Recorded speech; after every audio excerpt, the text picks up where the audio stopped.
Welcome to the Madison Miller Podcast Super Special Edition show on Thursday night, March 10th. We're here because Major League Baseball and the Players Association finally came to an agreement this afternoon.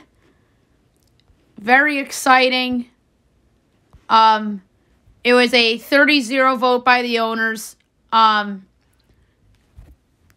Opening day will be April 7th. Free agency is now underway. We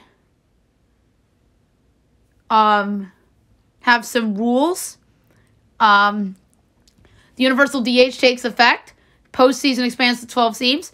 And then we have a shift ban and pitch clock pushed to 2023. So the shift ban and the pitch clock pushed to 2023, which is fine.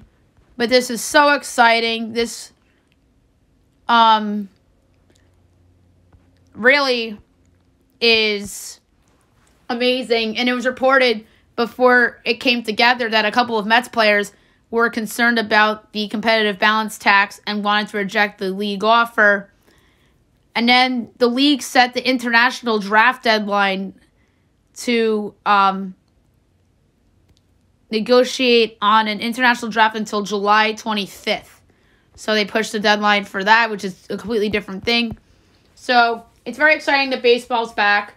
I'm going to be doing predictions, of course, on the eve of the season or maybe 2 days before the season. The season starts April 7th. That's a week after it was supposed to start on the 31st. So in theory, after I said on the podcast earlier today and after it was reported yesterday that the league was canceling another week of games, that week did not get canceled, and opening day will be Thursday, April 7th, which is super, super exciting. And so I'll probably drop the predictions podcast on Tuesday the 5th because the title game in college basketball is April 4th, so I want to get it done by then. And then I actually have to do my position player ranking, so it's catchers, first base, second base, shortstop, third base, left field, center field, right field, starting pitchers, and closers. So that's 10. So if I do the big predictions show on the Tuesday the 5th, I'll probably do closers on the 4th. Oh, and the top 100 players list, I'll probably drop that on the 6th. I'm probably going to do a trade value too at some point because I really want to do that in all the sports. I mean, football will save a little bit because it's in a hot stove right now. And at the latter half of this show, we'll talk about a big NFL trade at the end of the show, so it's a little bit of a spoiler for you. It's not just baseball to talk about, but we have to start at baseball because that's the bigger story. And so I'll do a trade value too. So I'll do the closers on the 4th. On March 31st, the Friday's April 1st. April 1st, we'll do pitchers. Right fielders will be... DHs. We forgot about DH. DHs will be the 31st. Right field's on the 30th. Left field or center field on the 29th. We'll do left field on the 28th. And then the week of the 21st, we'll do catchers on the 21st. First base on the 22nd, second base on the 23rd, shortstops on the 24th, and on the 25th, we will do third base. So that works out. So we're not going to get into the position rankings for another week on the regular show. So that's good. And players are allowed to report to spring training beginning tomorrow, which is pretty cool. And, ESPN is going to be all over this tomorrow. You'll probably see Buster Olney at George Steinbrenner Field. They usually send Buster to the Yankees every year. Then they would just send a bunch of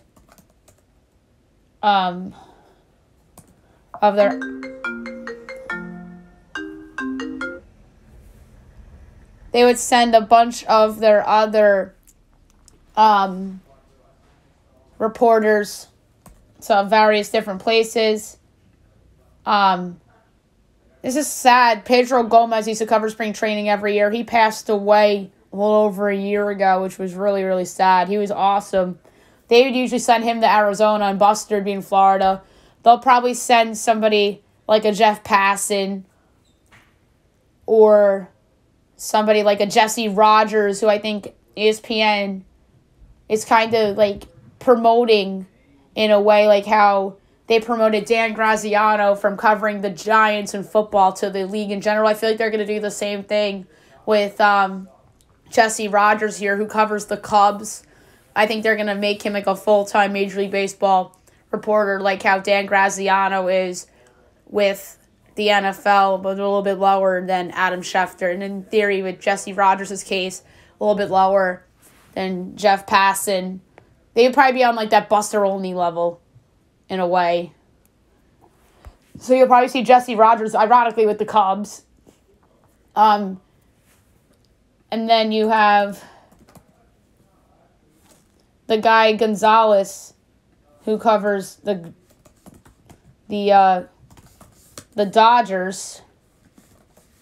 I forget his name. Alden Gonzalez. Yeah, that's what I thought. You probably have him covering like the Dodgers, maybe even the Angels. So it's going to be a lot of fun. And then obviously Ken Rosenthal as well is going to be covering it. And did he get removed from MLB Network or Fox? MLB Network. They got rid of him from MLB Network. So he'll probably be doing like Fox coverage for them. And then you have Joel Sherman on MLB Network. And you have all those cast and characters, John Heyman. So I'm sure the media is really, really happy about this. And free agent talks are extremely busy, according to MLB Network. You already had Marcus Stroman trying to recruit Carlos Correa to the Cubs, which would be wild. And speaking of Carlos Correa, he's a free agent. And why not take a look at the free agent list? In case you forgot, he was a free agent. So I have a list for Bleacher Report, the top 25. Brad Miller, utility player, at best a number 9 hitter and probable bench player at this point. Andrew McCutchen, past his prime, I think could still help somebody. Tyler Anderson, Mariners trade acquisition. Andrelton Simmons, pretty much a backup at this point in his career, defensive whiz. Tommy Pham, remember him? He was like thought out to be a huge star, and he just fell off. Ryan Tepera, a reliever, decent year last year with the Cubs and the White Sox. Colin McHugh, former Astro, and he wasn't bad on the Rays last year either. Andrew Chaffee, really good reliever from a year ago. Eddie Rosario, the NLCS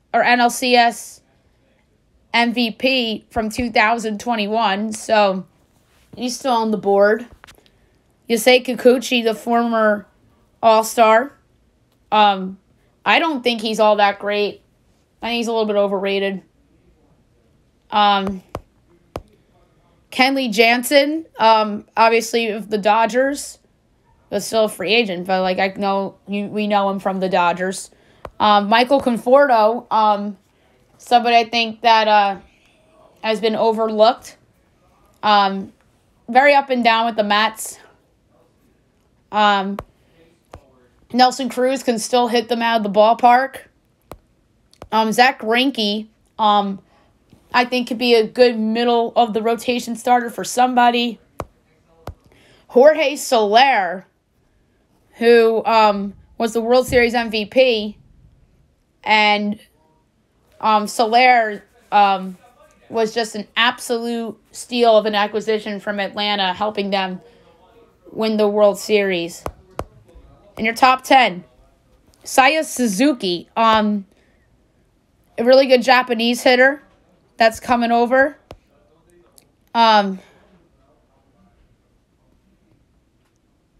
We'll see where he lands and whether he lives up to the hype or not. It's always hit or miss with these players that come from different countries. 9, Kyle Schwarber went to the Red Sox last year after being traded from the Nationals. Really didn't do much for Boston. He was great on Washington for 2 months, and then Boston got him at the deadline. Really didn't do much. I think that he will help somebody. Carlos Rodon, who was really awesome last year. Anthony Rizzo got traded from the Cubs to the Yankees this past year. Really helped the Yankees turn their season around and make the playoffs, along with fellow acquisition Joey Gallo. I think New York should re-sign him, or maybe he'll go back to the Cubs and pull an Aroldis Chapman from 2016. Clayton Kershaw is a free agent. I think it's almost a certainty that he's going to go back to the Dodgers. But I could be wrong. That'd be surprising to see Clayton Kershaw not go back to the Dodgers, in my opinion. Nicholas Castellanos, I think he's going to get paid. He's a really good player. He opted out. He was 12th in the NL MVP voting.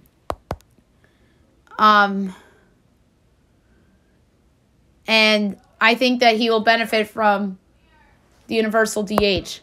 Freddie Freeman, there's rumors that he may leave Atlanta.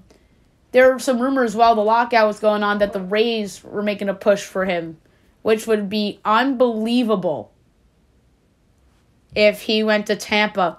He would make the Rays the team to beat in the American League, I think. But say if the Yankees were to sign him, I think that's an upgrade over Anthony Rizzo, and I think he would really change the outlook of that Yankees lineup and put them back in the conversation among contenders. Chris Bryant. Chris Bryant got traded from the Cubs to the Giants. A lot of people seem to think that the Mets are going to make a run for Chris Bryant after not giving up assets for him at the trade deadline.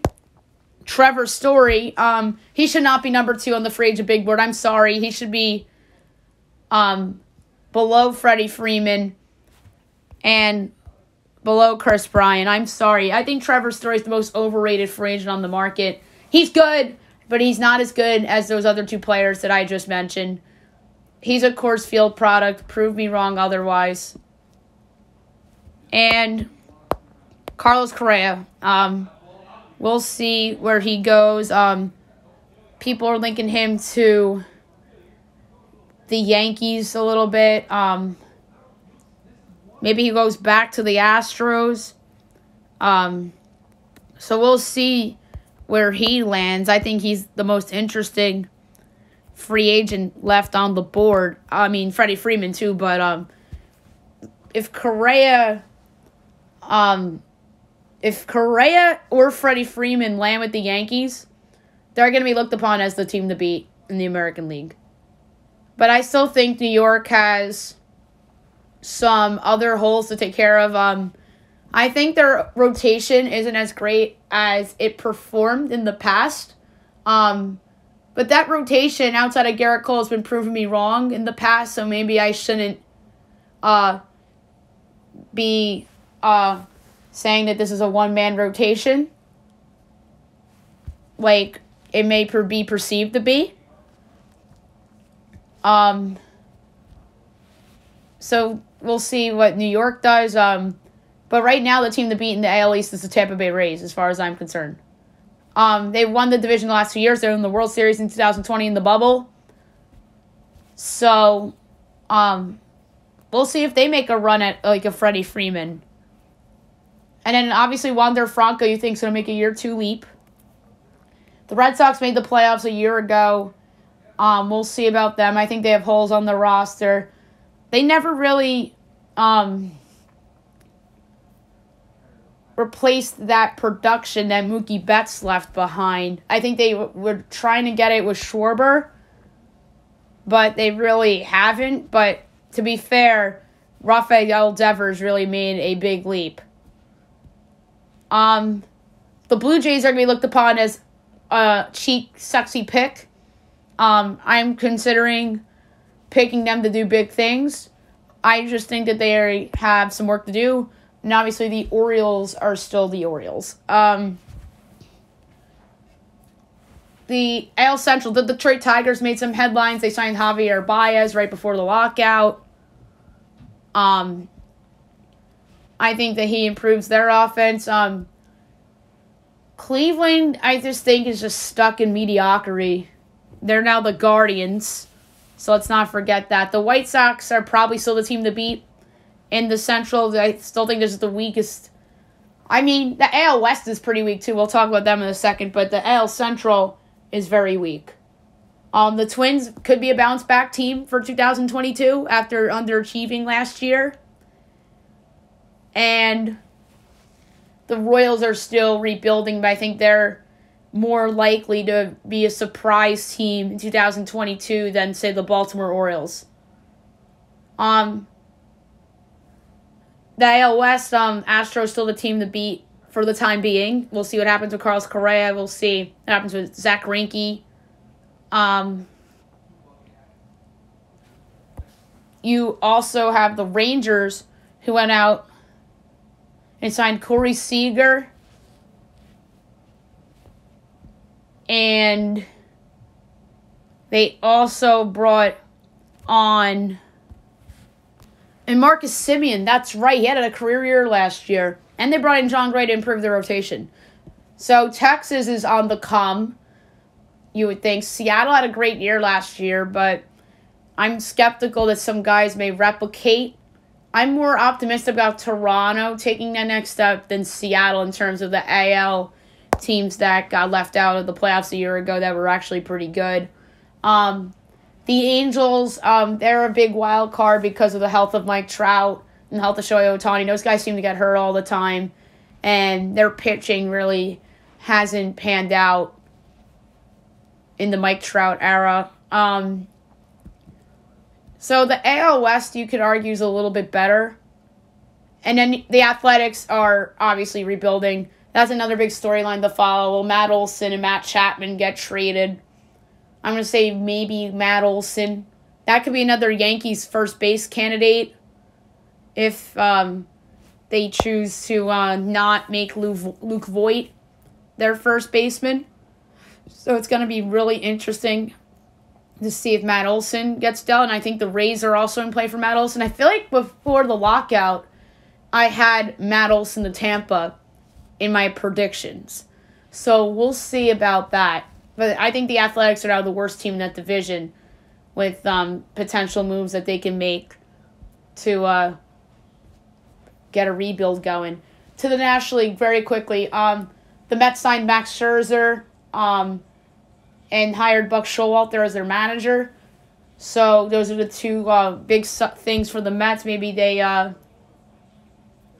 sign Chris Bryant to go with Francisco Lindor and Pete Alonso in that offense. The Braves, I think, could potentially take a step back if they lose Freddie Freeman. If they bring him back, they're back to being the team to beat in that division. I know they're getting Acuna back from the ACL, but Freddie Freeman's so important to that team, and he means so much to the Braves. That's why I'd still be surprised if Freeman leaves there. The Marlins, I think, are on the come. They gave an extension to Sandy Alcantara. The Derek Jeter thing was weird, that he resigned from the Marlins. So it's going to be interesting to see what they could pull off before the season and within these next couple of weeks here. The Nationals are in a little bit of a rebuild. We'll see if they move any other pieces. Max Scherzer's gone. Trey Turner's on the Dodgers. So that's one to watch. Juan Soto rejected a contract extension. That's something that was not talked about enough, I think. The NL Central, the Cardinals are still decent. The Brewers are the team to beat, though.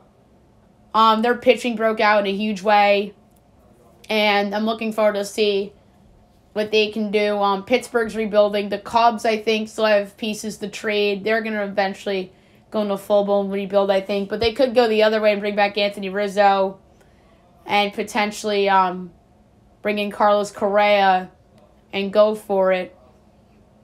And you have the Reds, who are going to lose Nicholas Castellanos, but have a lot of assets to play around with. So it's going to be interesting to see what they could pull off. Did they trade Sonny Gray? Why do I feel like he was traded to the Red Sox or something in the offseason? No, he's still on the Reds. I don't know. Maybe I predicted him to the Red Sox for some reason. Maybe I dreamt it. But he's still on the Reds. So that division's covered. And in the West, and by the way, Pittsburgh traded Adam Frazier to Seattle, and Seattle brought in Robbie Ray as a free agent, so their rotation's better. So they got that done before the lockout. And in the NL West, we'll start with the Dodgers. The Dodgers are a monster. And John Morosi just tweeted 2 minutes ago, Dodgers' interest in Freddie Freeman is sincere based on what I've heard from sources tonight. Braves and Yankees obviously are prominent in the Freeman marketplace. Some in the industry believe he could be the next major free agent to sign. So it looks like it's a 3-team race for Freeman. I think he stays with Atlanta. They just won the World Series. They're getting Acuna back. If I'm Freeman, I stay there. And if he leaves, I think that there's a chance that people in that city may turn on him. But at the same time, be grateful that he helped you break a long championship drought, and be grateful that he was your franchise player for a long time. Similar to the Cardinals in a way, except the Cardinals didn't have a drought between 06 and 11. But Pujols did win twice with the Cardinals, and then he left and went to the Angels to sign with the big deal there. And we'll see about that. The Padres, I feel like, are a team that's under a lot of pressure. They did not live up to expectations. They're a team that really just disappoints year after year. They're in the COVID bubble playoffs. They have Machado and Tatis. They have a loaded farm system. So we'll see about that. By the way, Francisco Cervelli is their catching coach. I didn't even realize that. And then Bob Melvin's their manager now, so you better hope that they start winning now. And don't forget, Blake Snell, Yu Darvish is on this team. They got a lot of big names on this roster. They just have to put it together. The Giants had a dream season last year. I'm skeptical that they're going to repeat that season. Even though the playoff expansion, we'll talk about that, goes to 12. So there's going to be 6 playoff teams in each league. And I think the first 2 seeds are going to get byes. So it's like the old NFL playoffs. I think there's a possibility San Francisco is not a part of that. Because there's a lot of teams that I feel like they're going to get better, like the Padres, like the Mets even. And I don't know if the Giants could repeat that. There's a lot of guys that had career years I think could take a step back. Buster Posey's getting older. And Gabe Kapler had his best managerial job ever. And we'll see. Colorado's rebuilding, we know that. and Arizona's rebuilding. The question is, who are those teams going to trade away? Like, Khalil Mack, is he available for trade from Arizona? So those are things to keep an eye on once we get back into things. So the playoffs, like I said, 12 teams, 6 per conference. I think the top 2 seeds are going to get byes. So we're going to have 3 wild cards and then the division winners. And then you'll have, say if you're the National League and say the Dodgers, the Braves, and the Brewers win the divisions. Let's say the Brewers are the 3 seed. They would play the 6 seed in the first round. Maybe, I believe it might be like a best of 3. And then the 2 wild cards, and let's say those 2 teams are the Cardinals and the Mets, would play a best of 3. I think that's how it should go. And then it would go ALDS, like, winner of the 2 series is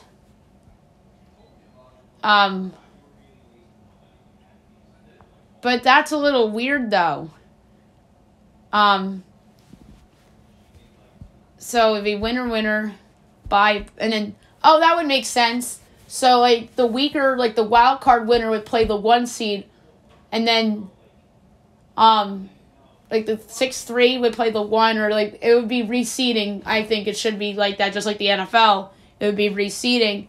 And say that it's Cardinals, Mets, and the Giants as your 3 wild cards in that order. The Giants would play the Brewers, and then the Mets and the Cardinals play each other. Say the Mets beat the Cardinals in the 5-4, and the Brewers beat the Giants. The Brewers would take on Atlanta, and then the Mets would take on the Dodgers. So that's how that would play out. So I just used the National League example for how I believe the new playoff format is going to work.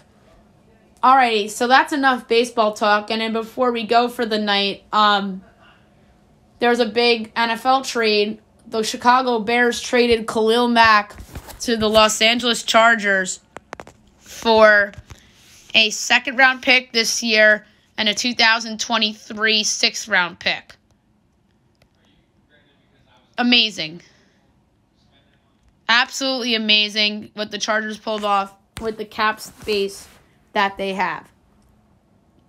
And that is the best pass rush duo probably in the league now. Mack and Joey Bosa? That's incredible. The AFC West is all of a sudden the very best division in the league, and it's not even close. Russell Wilson and Khalil Mack leave the weak NFC and join the strong AFC. Not just in terms of quarterbacks, but in terms of teams too. The AFC is not only better quarterbacks, but better teams now as well. And so you have a loaded AFC West. You have the Chiefs, who have the best quarterback in football, and Patrick Mahomes. And Aaron Rodgers might have something to say about that.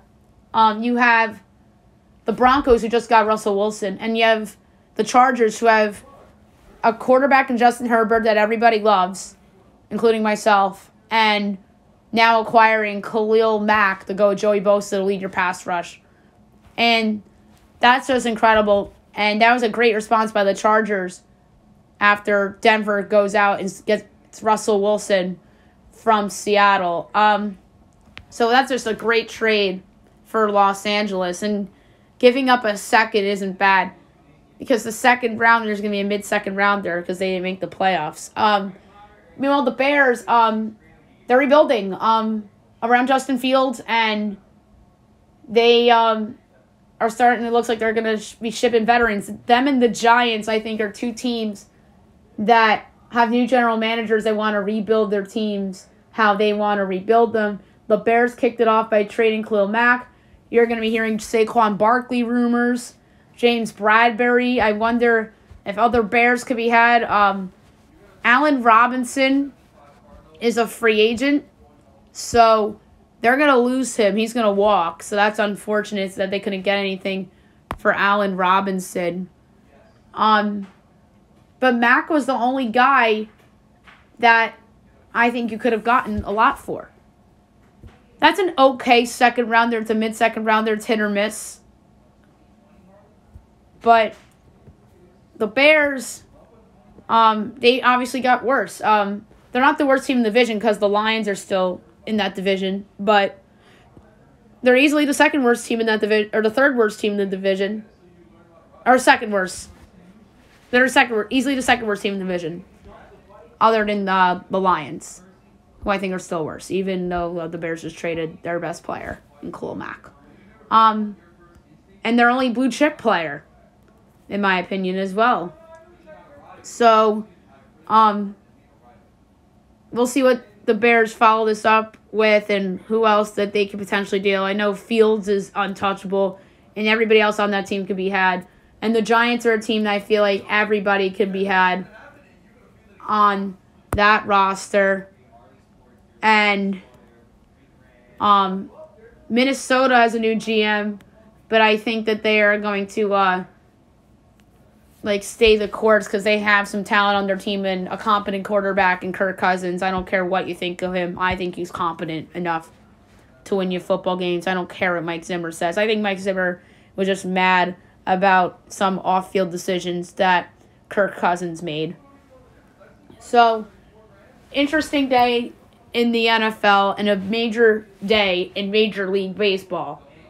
So, we'll get more into the baseball stuff on tomorrow's podcast, whether some free agents sign and whatnot. So, reported details in the new CBA. The CBT is $230 to $244 million, raising minimum salary to $780K from $700K, $50 million per arbitration bonus pool, 12-team expanded postseason, implementation of a 6-pick draft lottery. That's great. I think it should be 10.